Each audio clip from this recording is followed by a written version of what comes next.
Nahihiya ka ba pumunta sa gym kasi mataba ka? Eto na ang paraan. Bibigyan kita ng napakalupit na home workout. Sa bahay ka na lang mag-gym, at least walang magpupuna sa'yo. So eto na, panoorin nyo to. Napakatindi nito guys. So eto na ang first workout natin para sa mga matataba. Okay, para sa mga mahiyain at ayaw pumunta sa gym.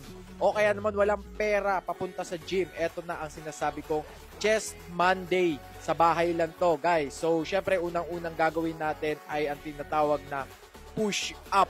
Mamen, ito ang pinakamalupet na workout sa buong mundo. Push up. 20 to 30 repetitions to kung lalaki ka.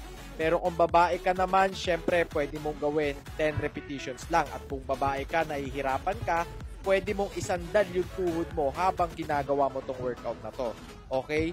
Pwede rin yun sa lalaki. Halimbawa, first time mo mag-push up, hindi mo talaga magawa. Pwede mong isandal yung tuhod mo, tsaka mo gawin tong workout na to.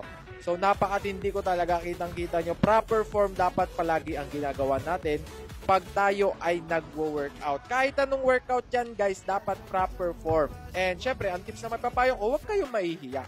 Okay, syempre, ang next workout natin ay, syempre, nahihiya ka nga wala kang equipment masyado, bumili ka ng goma. Ito ang tinatawag na resistance band. Pwede mong ikabit to kahit saan. Ayan, tignan nyo yung ginagawa ko. Wala akong gym equipment, pero meron ako nito. So, no excuses talaga, mga boss. Okay? And syempre, ang maibibigay ko pa sa inyo, slowly lang.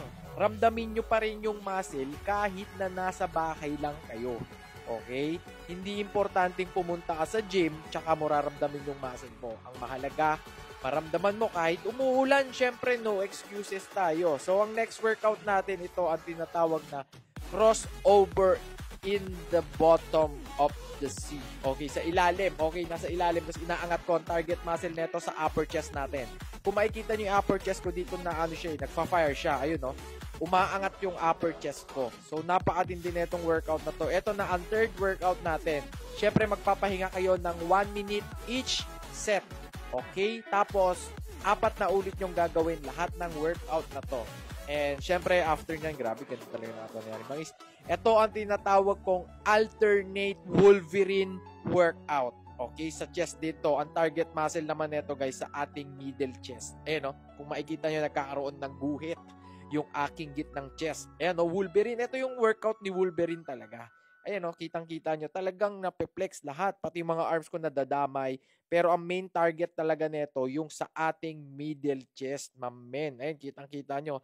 So, hindi masyadong mahirap tong workout na to at hindi rin masyadong madali. Kumbaga, middle lang. Middle